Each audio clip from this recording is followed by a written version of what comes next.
बरीर सर्वांगीन उन्नति पई अंटा भिड़िछंती विधायिका सुनंदा दास। बरी आसनरु प्रथम महिला भावे विधानसभा को आसिबा परे सुनंदा दास निज अंचल रे विकासमूलक काम उपरे गुरुत्व देई आसुछंती। निर्वाचन रे देइथिबा प्रतिश्रुति को गोटी गोटी करी पूरण पई विधायिका आरंभ करिछंती प्रयास।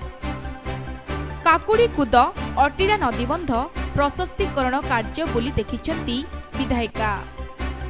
बरी माउंट स्थानीय अंचलर प्रमुख वाणिज्यिक केन्द्र होइथिबा बेले एठारे हाट बारी दिन ट्राफिक समस्या गुरुतर हुए। तेणु एहार समाधान पई रमादेवी स्कूल पड़ियाठारे प्रस्तावित हाट पई कार्य आरंभ करिछंती विधायिका। एठारे थिबा सरकारी जमीरे हाट पाचेरी, शौचालय, आलोकीकरण, पिंडी, स्थायी दुकान और गोदाम गृह तैयारी पई विधायिका क्षेत्र परिदर्शन करने संपृक्त अधिकारी आलोचना करिछंती।